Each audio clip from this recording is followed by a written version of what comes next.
আপু, আপনাদের বন্ধুত্ব আমার কাছে অনেক ভালো লাগে। তো বর্ষার, মিষ্টির আর আমার তিনজনের কমেন্ট বক্সের মেন টপিকই হচ্ছে যে তোমাদের বন্ধুত্ব অনেক বেশি ভালো লাগে। ভাই, তোমরা ওদেরকে গিয়ে কমেন্ট করো যেন আমার সাথে দেখা করতে আসে। কতদিন দেখা হয় না আমাদের, ভালো লাগে না।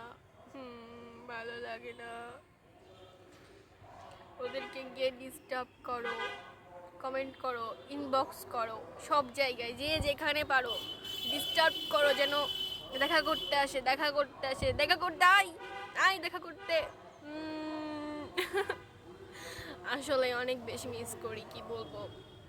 মনে করো যে সবসময় তো পসিবল হয় না একসাথে থাকার, তারপরেও আগে যখন কাছে ছিল, যখন বলছি দোস্ত ভালো লাগছে না আই, চলে আসছে। বাট এখন মনে করো অনেকটা দূরে দূরত্ব, তো চাইলেও আসলে দেখা করা যায় না। কি বলবো, আর কিছু বলার নাই।